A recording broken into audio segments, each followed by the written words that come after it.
My dear students, we are here to discuss about the industry and competitor analysis, a part of your curriculum for Pharma marketing management, and I am Dr. Majumdar, working as professor and director of Noida Institute of Engineering and Technology Pharmacy Institute, Greater Noida. Now, let us first define what is an industry and why this particular topic is very important. Industry is a group of firm of a similar product or service. For example, we are talking of airlines industry, automobile industry, furnitures, electronic goods and so on.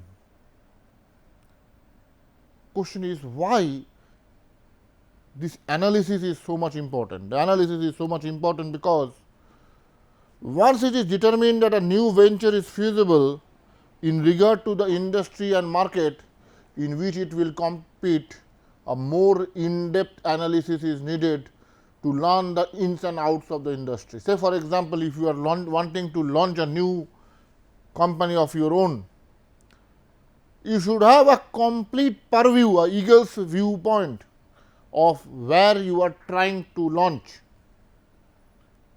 which market you are trying to enter, whether the market has entered into saturation or not. You should have a complete idea, otherwise the entire financial resources which you have invested will go in vain.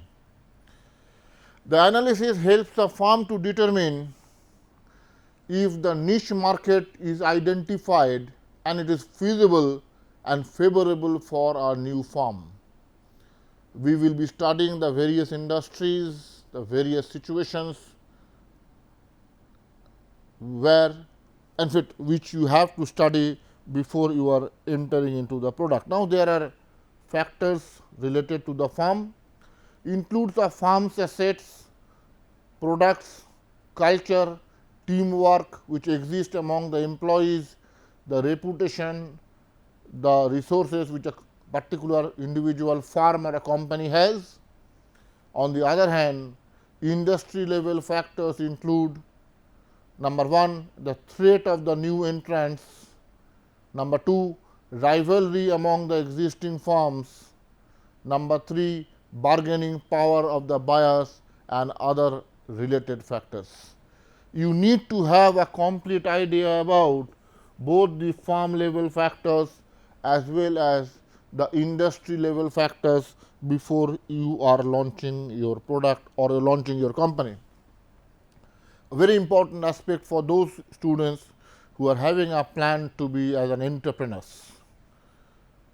Importance of industry analysis, it helps the business owner to take an impartial view of the primary forces, attractiveness and success factors that determine or define the structure of a particular industry. Once the forces affecting the competition in an industry and their fundamental causes are identified, the firm is in a position to recognize its strength, weakness relative to the industry. Say I am wanting to start a new venture. I am wanting to start a new venture. Venture means I am starting to a new company as such. So, first of all what I need to do is, I need to carry out a SWOT analysis of my firm. I need to carry out a SWOT analysis of the firm, and then we have to match with what is the structure of the industry, what are the position of that particular industry where we are trying to launch. Now, let us classify the industry structures into the following 5 major domains. Number 1, emerging industries, the industries which are coming up due to technological advancement, say for example, e-commerce. Second is fragmented industry. In fragmented industry, there is no dominant competitors. Basically, I am talking of the fast food sector, the groceries, the saloons and so on. You can enter as you like. Next is the matured industry. What is matured industry? The industry that has been operating for years together, long time. Airlines industry, manufacturing industries, automobile industries. Therefore, if you want to enter into that sector, consolidation has led to few firms with a significant market share. We have to think twice because the industries have already matured. Already the firms which are there, they are operating for years together. Next is declining industry. The industries which are about to be phased out, that is phased out means which are gradually becoming obsolete.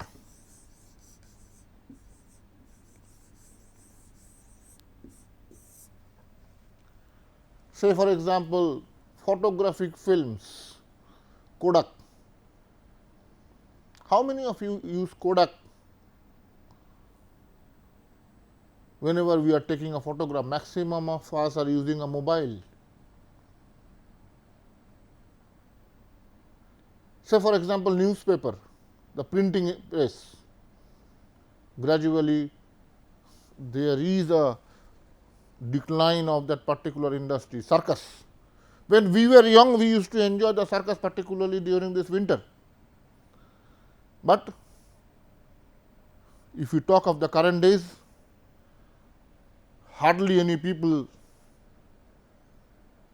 visit the circus, even if they are organized. So, matured industries have passed their peaks and gradually they are seeing a decline in the revenues. They are all classified under declining industries. Next is global. Some industries, they are not only located in India, but they are located across the globe. That is, they are operating across the globe. Say for example, let us talk of the airlines, Air India. They are operating in India, they are operating in USA, they are operating in UK, they are operating in Australia, they are operating across the globe. Shipping industry, same situation. They are operating across the globe. Automobile sector, Honda. See, those industries which are having a global presence, those industries which are having a global presence, we are calling them to be as the global industry. McDonald's, another very important fast food outlets which you have. They are not only located in a particular area of India, not only they are located in India, but they are located across the globe.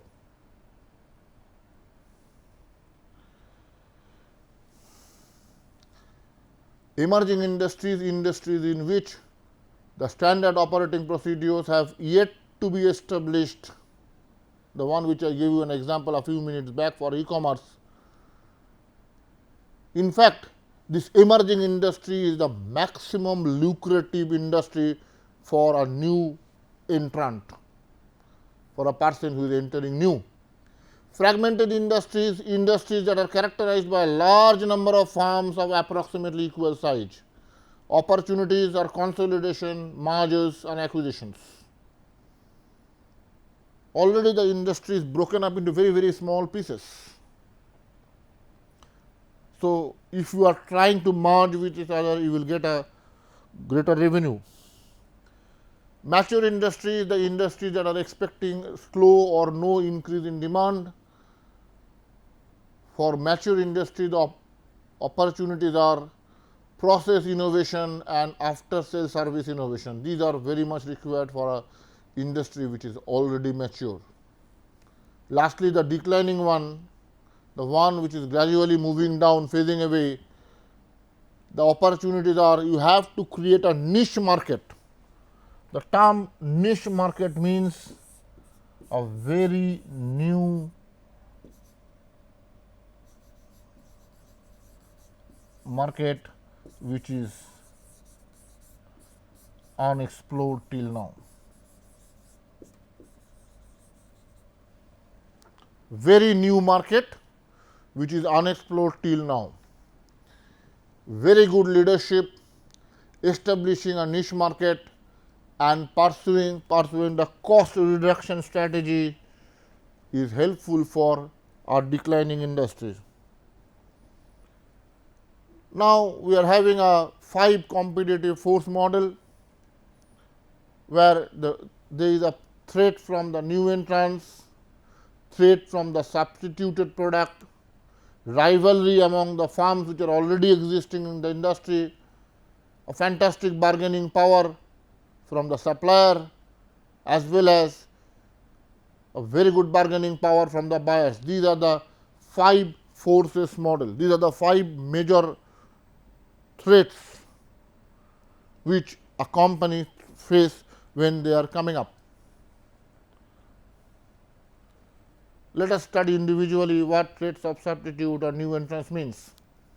Threats of substitute, the price that the customers are willing to pay for a product depends in part on the availability of substitute product.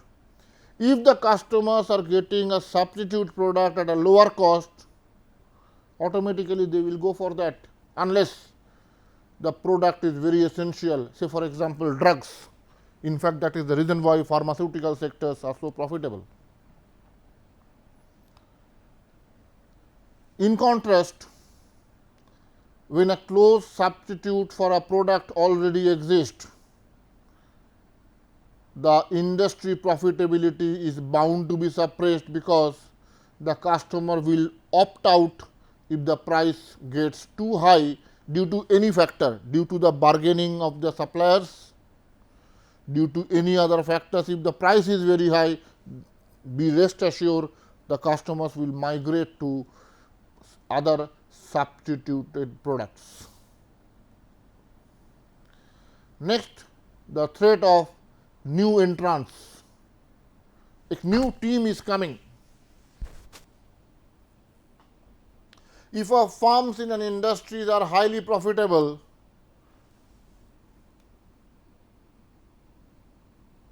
repeating again, if the firms in an industry are highly profitable, please note,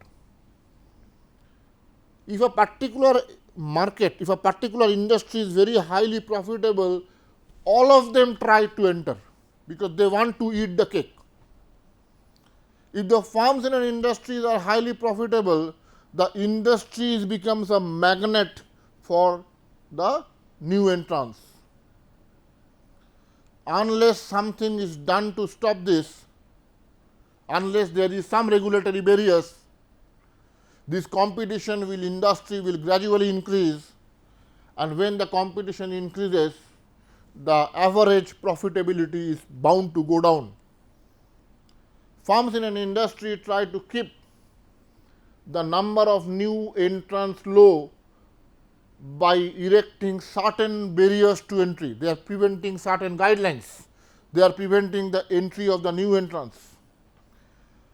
A barrier to entry is a condition that creates a disincentive to the new firms to enter into that pre-existing lucrative industry. That is, the people who are there, the firms which are there, they try to create certain barrier so that all new people, all new firms, they cannot enter into that lucrative market sector. What sort of a barrier? Economies of scale. The industries that are characterized by large economies of scale are difficult for the new firms to enter unless they are willing to accept a cost disadvantage. Remember, multinational companies, they are having a so huge budget in their hand. So, whenever a new company is entering, they cannot afford to take that risk which an MNC can have. Next is product differentiation. Industries such as soft drink industry that are characterized by firm with strong brands are very difficult to break without spending heavily on the advertisement, on sales promotion. Say for example, already they are having, already this market is pre-established. Already people are taking Sprite, Coca-Cola. Why they are new organization? When they will come, they will have to do a lot of sales promotion to create an awareness of the product. Capital requirements, the need to invest large amount of money and gain entrance to an industry is another barrier for the entry. Cost advantages independent of size. Existing firms may have a cost advantages not related to size. For example, the existing firm in an industry may have purchased land when it was less expensive than as it is today. So, they can set up a new building there.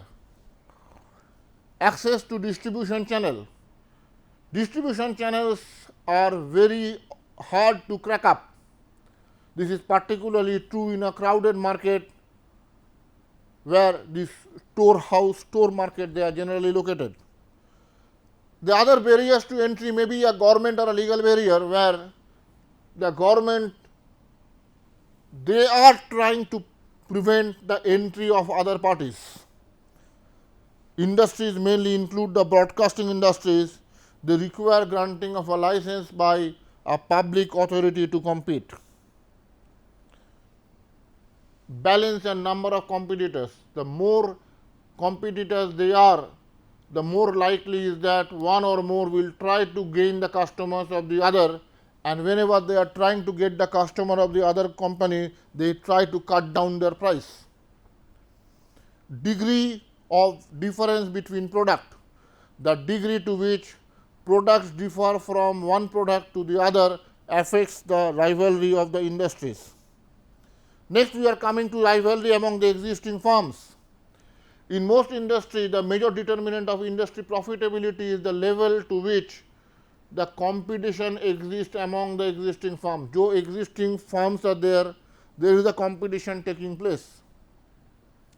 Some industries are fiercely competitive to the point where the prices are even cut down, even lowered down to the cost of the product, and the industry are ready to accept that loss, because they know that if I am having a loss in a particular product number A, I will make it up in certain other category. In other industries, competition is less intense and price competition is subdued. Number and balance of competitors. The more competitors they are, the more likely is that one will try to gain the customer, the cut down the price. Next is bargaining powers of supplier. Another great problem which a particular industry sometimes face. Suppliers can suppress the profitability of the industry to which they sell by raising the cost of the raw material. What they do is they raise the cost of the raw material or they reduce the quality. Now, in order to maintain a standard product, you should have a minimum quality for the input. So, what the company has to do is they have to pay a higher price for the quality input raw material. If a supplier reduces the quality of the component it supplies, the quality of the finished product will suffer and the manufacturer will even have to lower its price, because the final product will be of lower quality. So, automatically the final cost you have to lower down. If the suppliers are powerful relative to the firms in an industry to which they sell, the industry profitability will suffer.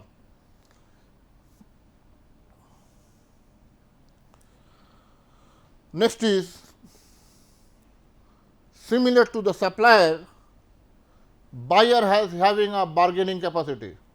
Buyer can suppress the profitability of industry from which they purchase. How? By demanding certain discount, by rebate, or they want some more quality, some more quantity at the same price. For example, automobile industry is dominated by a handful of large companies that buy products from thousands and thousands of suppliers which are supplying the small raw material for the car. This allows the automakers to suppress the profitability of the industry. That is the reason why you will find that whenever you are going for purchase of automobiles, there is a huge bargain which is taking place where you try to lower down the price as far as possible. Among all this, we are having which we are calling as the 5-force model, where threats of substitute, threats of new entrants, rivalry, bargaining power of suppliers and buyers. Now, there are further subcategory like low. You have to compare this in terms of low, medium and high. So, what you have to do is step number 1, select an industry. Step number 2, determine the level of threat of the industry profitability for each of the parameters from low to high. Then use the table to get an overall feel of the attractiveness of the industry.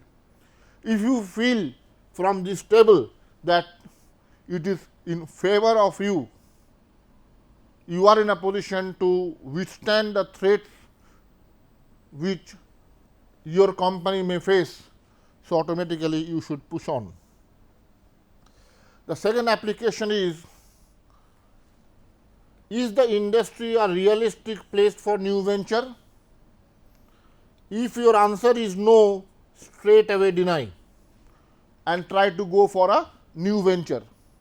If you see that the answer is yes, yes it is a place for a new venture, then you ask, are there areas in which we can avoid or diminish the factors which suppress profitability? Can we take certain measures by which we can maintain the profitability for the industry? Is there an unique position in industry that avoids or diminishes the factors which profitability? If you have to think it twice. Now, if the answer is yes to all these factors, then there is a likelihood that new venture will see the success of the day. If it is negative, if the answer to these 3 questions are negative, then you have to reconsider for another newer approach. Competitor analysis. A competitor analysis is a detailed analysis of the firm's competition. It helps the firm to understand the position of its major competitors and the opportunities that are available. You need to go for what we are calling as SWOT analysis: strength, weakness, opportunities and threat. Direct competitors, the business offering identical or similar product, they are your direct competitors. The business which are offering a close substitute product almost similar to your product which you are having, we are calling as to be indirect competitors. Future competitors are those which have not yet come, the business that are not yet direct or indirect competitors, but in long run in future they may create a competition for you. These are the 3 types of competitors which a firm or a new venture can face.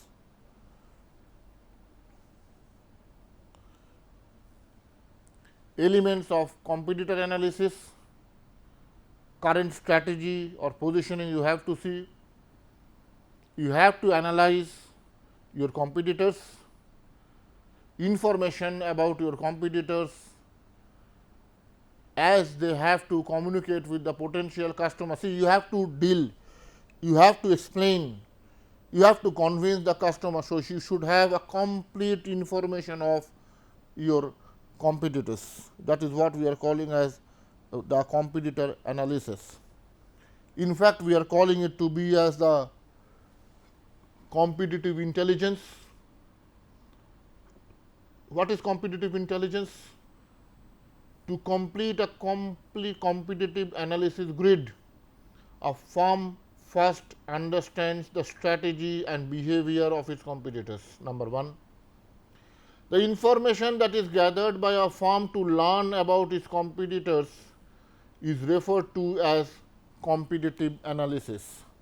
all information that is gathered by a firm about the competitor, it is called competitive analysis, and a new venture should take care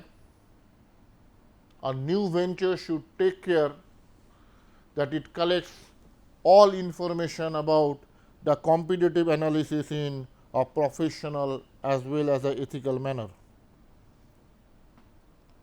See, this is a small pictures where everybody trying to eat the profit of the other. Trade fairs are organized. In fact, it is a photo of 2008 Consumer Electronic Trade Show at Las Vegas, USA, where many companies they attend the trade shows. The purpose was not only to display the product, but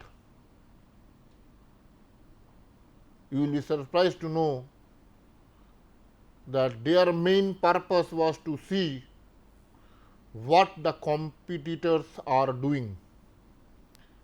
So, the main purpose was to gather information about the competitors and provide a very good network, a very good competitive intelligence resource, so that a nice grid is being created, which we are calling as the competitive analysis grid. So, a tool for the organizing the information a firm collects about its competitors. In other words, a competitive analysis grid can help a firm to see how it stacks up against the competitors and provides ideas for the market to pursue and identify the primary resources for the competitive advantages.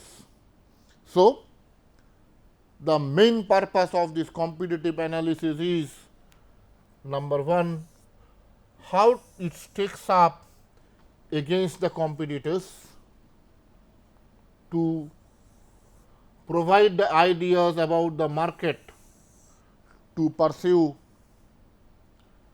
and number three, identify the primary sources of competitive advantages. That is, they must have in mind that how to move up, how to proceed with a new venture and become successful in the long run. With this, we are coming to the end of our lecture today. Thank you very much for your patient hearing.